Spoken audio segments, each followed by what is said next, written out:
שלום לכולם, בסרטון זה אני אציג איך אפשר לשנות את התמונה שיש כאן לתמונה אחרת. יש לנו שתי אפשרויות. האפשרות הראשונה היא לבחור עיצוב מדוח גוגל קלאסרום, יש לה מבחר של עיצובים, והאפשרות השנייה היא העלאת תמונה מהמחשב שלנו. אז בואו נראה את האפשרות הראשונה. נלחץ על בחירת עיצוב, יש לנו כל מיני אפשרויות. נגיד נבחר בזה.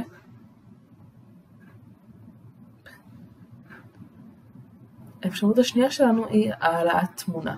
מה שאני אראה עכשיו זה איך אפשר להעלות תמונה מהמחשב. אז לוחצים על העלאת תמונה. אפשר או לגרור תמונה או לבחור תמונה מהמחשב. אז בואו נבחר תמונה מהמחשב.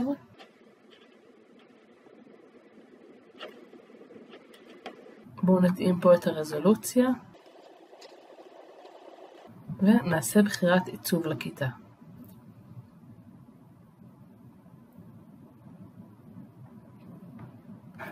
עכשיו העיצוב שלי השתנה, אני חושבת שזו אופציה שיכולה להיות טובה לתלמידים שהמערכת השעות נמצאת להם ברקע כל הזמן.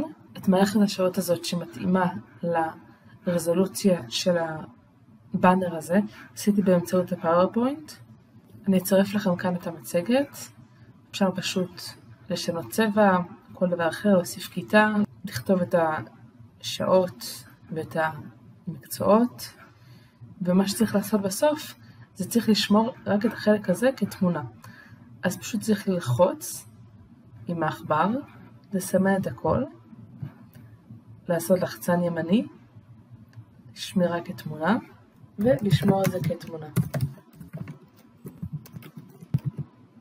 בואו נראה את זה. הנה, זה שמור לי כתמונה ככה.